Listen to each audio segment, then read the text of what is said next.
The University of Oregon Athletic Department has come under intense scrutiny in the media this month. The Eugene Register-Guard published an interview with Nike founder Phil Knight about his influence over the university's athletic department. The Oregonian in Portland published in its paper and on its website a series of reports investigating Knight's influence on the U of L athletics as well. Those reports follow an ESPN report on Knight's relationship with University President Dave Frohnmeyer and athletic director Pat Kilkenny. We aired that report earlier tonight at 6:30 and had a panel of people watching it. KSCR 9 News reporter Dan Corcoran joins us live from our Eugene newsroom with reaction from that panel. Dan? Well, as one can imagine, there are differing opinions concerning Phil Knight, some good, some not so good, about how much influence he has at the University of Oregon. Our panel and our viewers have spoken, and that's the reason why we took a look at this story in the first place, because it seems just about everybody has an opinion about Phil Knight.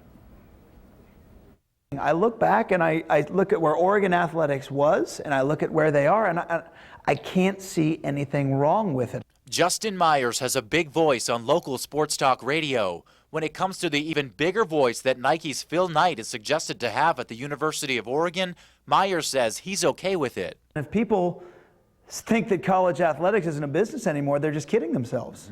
Myers says with money this big coming into the U of O from just one place, there has to be some give and take.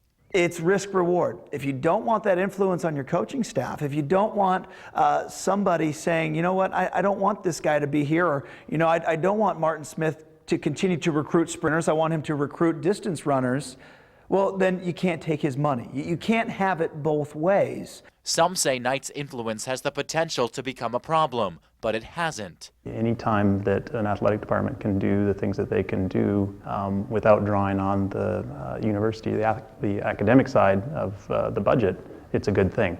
Other panelists agree. With both athletics and academics at the U of O flying high right now, is Knight's elevated stature such a bad thing? A lot of students very affectionately refer to him as Uncle Phil, and they are very grateful of all the support that he gives the University of Oregon. And on the other hand, there are some people, including faculty and students, who feel very strongly that Phil Knight has an inappropriate influence on the university. Our panelists say Knight's generosity could come at a cost, but it's something they say the university and most in this community are okay with.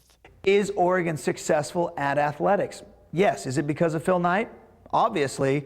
So they're going to defend that. If Oregon wasn't successful, we might see some differing opinions on how much influence he should have. Two of our three panelists raised an interesting question tonight. If the U of O sports teams weren't as successful as they are, and if the athletic program wasn't one of the best in the Pac-10, would as many people support Phil Knight and his perceived influence as they do? Until the U of O isn't as successful, there won't be an answer to that question. Live in the Eugene newsroom, Dan Corcoran, KSCR 9 News. KSCR 9 News also contacted